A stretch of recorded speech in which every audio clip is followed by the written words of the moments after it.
And joining us live tonight to break down the election results is Dr. John Barrett. He's joining us. He's a professor at LeTourneau University. Dr. Barrett, thanks for being here with us again. I know we had a little bit of technical difficulties, but we're glad you're with us this evening. And first, Dr. Barrett, I want to get into, let's talk about that Republican primary for one of Texas's Senate seats in Washington, D.C. Just a few moments ago, we've learned Cornyn and Paxton are heading to a runoff. First, what's your reaction to that? And does that weaken Cornyn heading into the general election?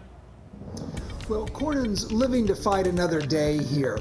He's polling better. I mean, he performed better than the polls suggested, and so that gives him a little bit of a boost, right? Paxton was polling ahead, and so we'll see what happens in the runoff. You know, maybe Trump will get involved, maybe he won't, but for tonight, Cornyn lives to fight another day. Yeah, and Dr. Barrett, Crockett and Tallarico both have national attention during this election race. Who is better positioned statewide?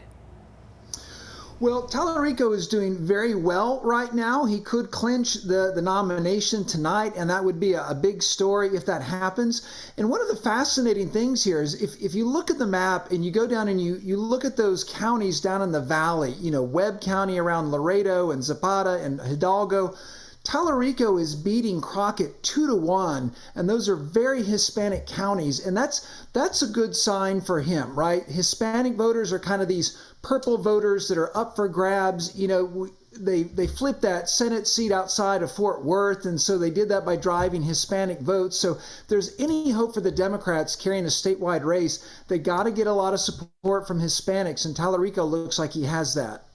And moving along with some of the races that we're following, let's talk about the race for governor. Governor Greg Abbott is holding his watch party in Austin tonight as he faces a lot of competition from both sides of the aisle. Dr. Barrett, Governor Abbott has dominated Texas politics for years.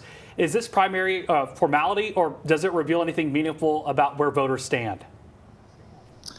You know, it wasn't a very strong race for Abbott, and so I think it's something of a formality, and he's very strongly positioned statewide, so I suspect he'll be the favored to win in November. And offices like Attorney General and Agriculture Commissioner don't always get the national headlines, but how important are they to everyday Texans?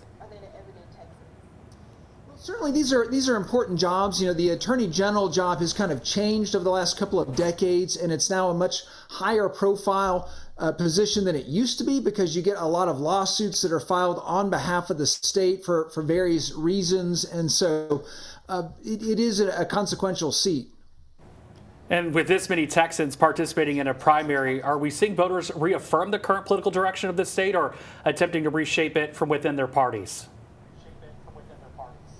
You know, we're kind of getting a mixed bag here. It's interesting. You know, Cornyn was kind of the incumbent candidate, and he's done well.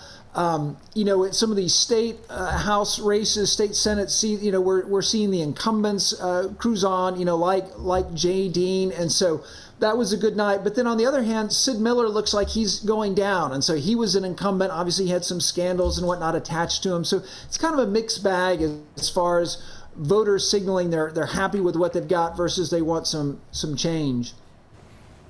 Well, Dr. Barrett, thank you for being with us this whole election day today and sharing your insight and really helping our viewers learn more about the insights of election this month for the primaries.